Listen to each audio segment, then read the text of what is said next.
حازم دکیوانی داجی هجای امیر دعمی شارزای یاسایی جی بغدای بپرسم هجای امیر گلک بخیراتی کردستان 24 ام چاوری چپ که اندنا واسه خوبشاندان آنوسه آرمانجین جودا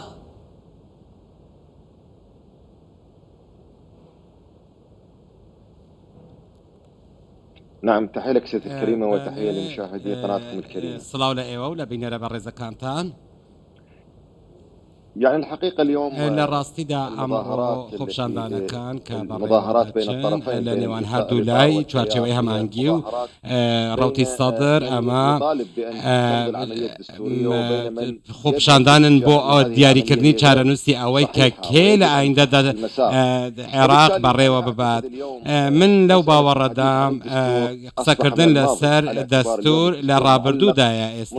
استا دستور هل پسير دروا او ماوي چند مانگيكا تا ئێستا هیچ نەکراوە و پێویستە هەنگاو بنرێت لەم ڕۆژگارەدا بۆ ئەوەی دەستور هەموار بکرێتەوە چونکە وڵات بە قەیرانێکی سیاسی گەورەدا گوزار دەکات و بەردەوامبوونیش لەسەر ئەو میکانیزمەی ئێستا کە دەبینین ئەمە شتێکی هەڵەیە من لەو باوەڕەدام پێویستە سەرکردە سیاسیەکان لەسەر یەک مێزی گفتوگۆدا بنیشن بۆ لەسەر ئەو خاڵانە بوەستن کە بوونەتە کێشە لە بەردەم پرۆسی سیاسی عێراق و ئەمە هەنگاوێک نییە بۆ لێدان لە پرۆسی سیاسی عێراق و خەڵکی عێراق بەڵام پێویستە عێراق لاوە دوور بخرێتەوە کە بکرێتە نوقلێک بۆ دەمی دەوڵەت ئەم دەوڵەت و ئەو دەوڵەت و لە دەرەوەی سنوورەکانی عێراق. ئێجای ئەمیر ماسا گفتوگوی نشیا چارچوبه و صادریان بگهینی تا ڕێککەفتنێ نەها هێزا جادەیە ئەرێ هێزا جادەیە دێشێتن وان کێشان چارەسەر بکەتن ئەگەر نا ئالی و ئالیەتێ سێام چییە ji بۆ ئارامکردنا پێشهات و ئاڵوزیان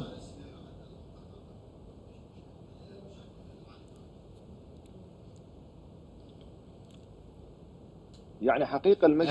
لراستيدا ئێستا دیمەنی عێراقی دیمەنێکی تەم و مژاویە هیچ کەسێک ناتوانێتن پێشبینی بۆ ڕۆژانی داهاتوو بکات و لێرەدا هەندێکیان هەند باس لە تەوافقی دەکەن و باس لە دابەشکردنی کێکی دەسەڵات دەکەن لێرەشدا هەندێکی تکە لە ڕای جیاوازیان هەیە لێرەدا پێویستە چارەسەرێک بۆ بکرێت هیچ کەسێک هیچ چاودێرێکی سیاسی چ لە ناوخۆی عێراقیە خۆت لە دەرەوەی سنووری عێراق ناتوانن پێشبینی بۆ ڕۆژانی داهاتوو بکەن ئێمە تەنها بیر لەوە دەکەینەوە کە ئاخۆ عێراق بەرەو کەنارێکی ئارام هەنگاو دەنێت یاخۆت بەرەو کەنارێکی دیکەی خراپ و ئەمە ئێستا دۆخەکە زۆر پەشۆکاوە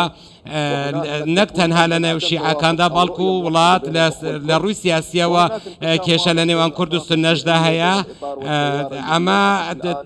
تەنها کێشەکە گەیشتۆتە سەر شەقام و پێویستە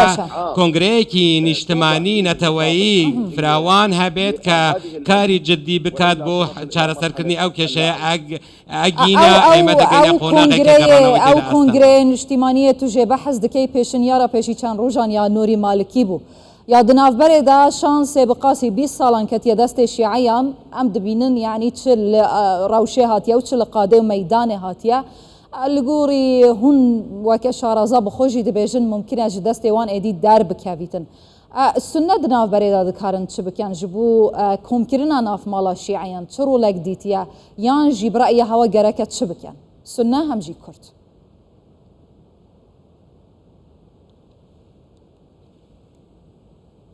يعني اولا لە سەرەتادا با ئێمە ڕاشکاوانە بین ئێمە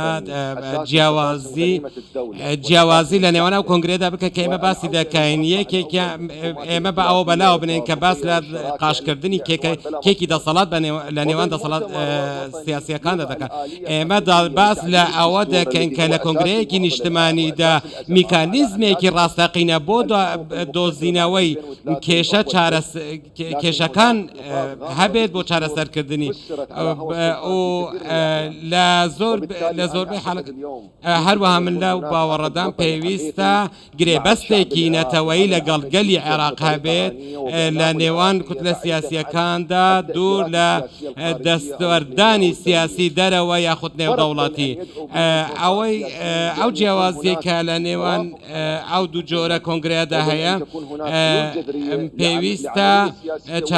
لەوەدایە کە پێویستە لە کۆنگرەیەکی نیشتمانیدا چارەسەرێکی نەتەوەیی نیشتمانی بۆ ئەم کێشەکانی ئەم وڵاتە بدۆزرێتەوە کە هەموو لایەنەکان لەسەری ڕازی تمام هێژە ئەمیر دامی شارەزای یاسایی ژێ بەغدایەک و بخۆ سنەیە دگەلمە بوو گەلەک سپاس